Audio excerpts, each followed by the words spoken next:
বন্ধুরে, আজ তুই সফল, কিন্তু দেখ আমি ব্যর্থ।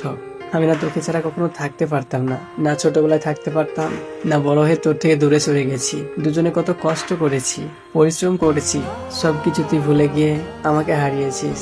তো চলুন এই ছোট্ট একটি গল্প শুনে আসি। যখন আমার বয়স 15, আমার একটা বন্ধু ছিল, খুবই কাছের বন্ধু। তাকে ভাই বলে ডাকতাম। বন্ধুর নাম ছিল হৃদয়। আমরা দুজন সবসময় একসঙ্গে থাকতাম, যেখানে যেতাম একসঙ্গে যেতাম। আর আমার সঙ্গে যা ঘটতো আমি আমার বন্ধুকে বলতাম, আর ওর সঙ্গে যা ঘটতো হৃদয় আমাকে বলতো। আমরা দুই বন্ধু একই ক্লাসে পড়তাম, কিন্তু প্রতিদিন স্কুল যেতাম না, স্কুল ফাঁকি দিতাম। একদিন হৃদয় বলছে, বন্ধু আজকে স্কুল যাব না, চল বাগানে গিয়ে আম খেয়ে আসি। তারপর আমি বললাম ঠিক আছে চল। এরপরই মাথায় চলে আসে স্কুলের কথা। আমি বন্ধুকে বললাম, আম খেতে যে যাবো, স্কুল না গেলে তো মা মারবে। এটা নিয়ে আমরা কিছুক্ষণ ভাবলাম। তারপর আমার মাথায় একটা বুদ্ধি আসলো। হৃদয়কে বললাম, চল স্কুলের ড্রেসটা কোথাও লুকিয়ে রেখে আসি, তারপর মাকে বলবো স্কুলের ড্রেস খুঁজে পাচ্ছি না। তারপর হৃদয় বলল, হ্যাঁ যুক্তিটা খারাপ না, চল সেটাই করা যাক। তারপরে আমরা দুই বন্ধু সেটাই করি। এরপরে আমরা আমের বাগানে চলে যাই। আর হ্যাঁ, আমরা দুই বন্ধু কিন্তু আম কুড়িয়ে খেতাম না, গাছে থেকে লুক করে চুরি করে খেতাম। সেদিনও সেটাই করছিলাম, কিন্তু বাগানওয়ালা দেখে নেয়। এরপর তাড়তে তাড়তে আমাদের বাড়ি চলে আসে। আমার মাকে, হৃদয়ের মাকে আমাদের দুজনের নামে বিচার দেয়। তারপর সেই দিন আর আমরা দুই বন্ধু আর বাড়ি যাই না, ভয়ে মা মারবে বলে। তারপর আস্তে আস্তে যখন সন্ধ্যা হয়ে গেল, অন্ধকার নেমে আসলো, তখন বন্ধুকে বলছি, বন্ধু চল এখন বাড়ি চলে যাই। বাড়ি গিয়ে লুক করে শুয়ে যাবি, আর আমিও লুক করে শুয়ে যাব। তাহলে আম্মু বুঝতেও পারবে না, সকাল হয়ে গেলে সব ভুলে যাবে। এরপর আমরা দুই বন্ধু এটাই করি। আমি লুক করে বাড়ি ঢুকছি, এরপরই পেছন থেকে ভেসে উঠলো মার কণ্ঠ। কিরে, নিজেকে খুব চালাক মনে করছিস নাকি? ভাবছিস আমি কিছু বুঝতে পারিনি, জানতে পারিনি? বল আজকে সারাদিন কোথায় গেছিলি? তারপর আমি বললাম, কই কোথাও যাইনি তো, ওই স্কুলের মাঠে খেলতে গেছিলাম। তারপর মা বলল, ভাবছিস আমি কিছু জানি না?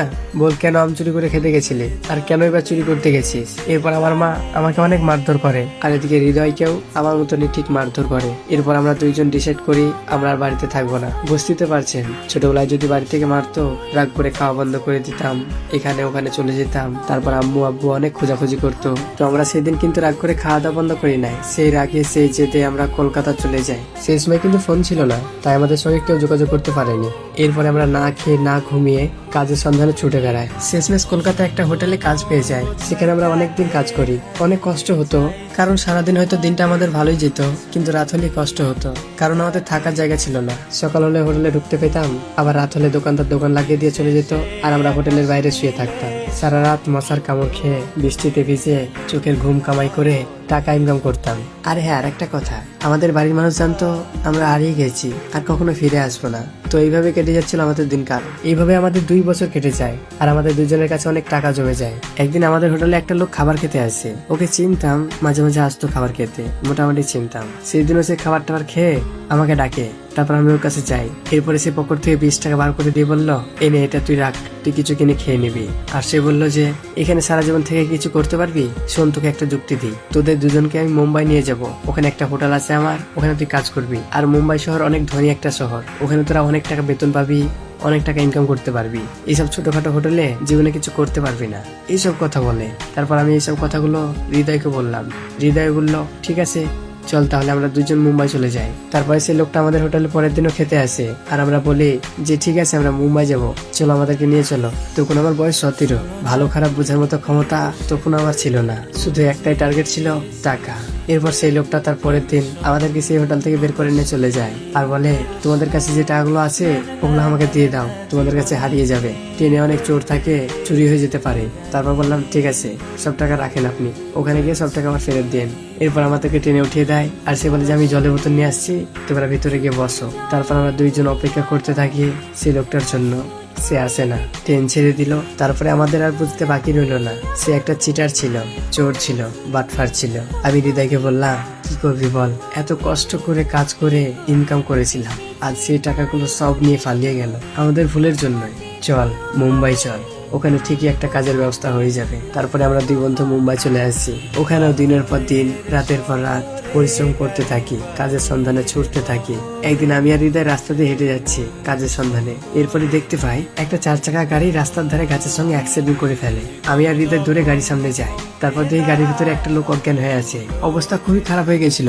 তারপরে আর দেরি না করে আমি আর হৃদয় ওকে নিয়ে হসপিটাল নিয়ে চলে যাই। তারপরে ডক্টরে বলে আর কিছুক্ষণ দেরি হলে ওনাকে বাঁচাতেই পারতাম না, আপনারা একদম ঠিক সময় নিয়ে আসছেন। উনি শ্বাস নিঃশ্বাস নিতে পারছিল না। এরপরে কিছুক্ষণ যাওয়ার পরেই ওই মানুষটার জ্ঞান ফিরে, আর উনি বলতে থাকে আমাকে কে বাঁচালো, আমাকে কে বাঁচালো, তাকে সামনে নিয়ে আসো। তারপর ডক্টর আমাদেরকে ডেকে পাঠায়। আমরা দুই বন্ধু ওনার কাছে যাই। তারপর উনি বলল তোমরা আমাকে বাঁচিয়েছো। হৃদয় বলল আপনি যখন গাছের সঙ্গে গাড়ি অ্যাক্সিডেন্ট করেন এটা আমরা দেখতে পাই। তারপরে আমরা দুই বন্ধু ওখানে ছুটে যাই। এরপরে আপনার অবস্থা খুব খারাপ দেখে আপনাকে তাড়াতাড়ি হসপিটালে আমরা নিয়ে আসি। তারপর উনি জিজ্ঞেস করলো আচ্ছা তোমাদের বাড়ি কোথায়? কথা শুনে মনে হচ্ছে না যে তোমাদের বাড়ি এখানে, তোমরা এখানে কি কাজ করো? তারপর আমি সবকিছু খুলে বলি।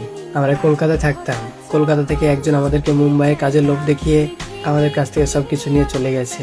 আজ আমরা দুই বন্ধু নিঃস্ব। জানেন আমাদের বাড়ি মুর্শিদাবাদ।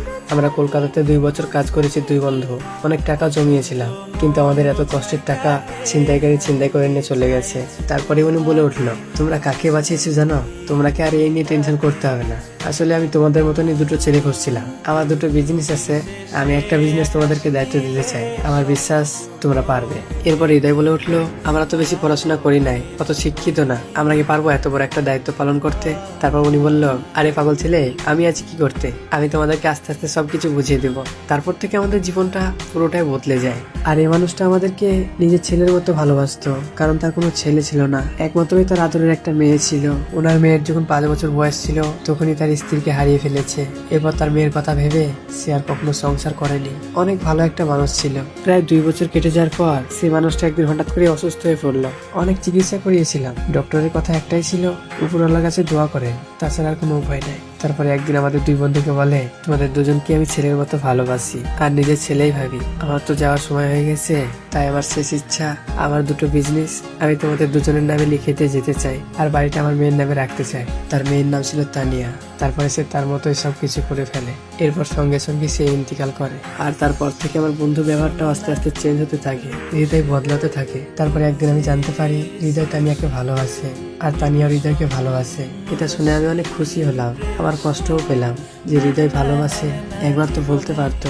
তারপর আমি আবার এটাও ভাবলাম আমি কে যে আমাকে বলবে।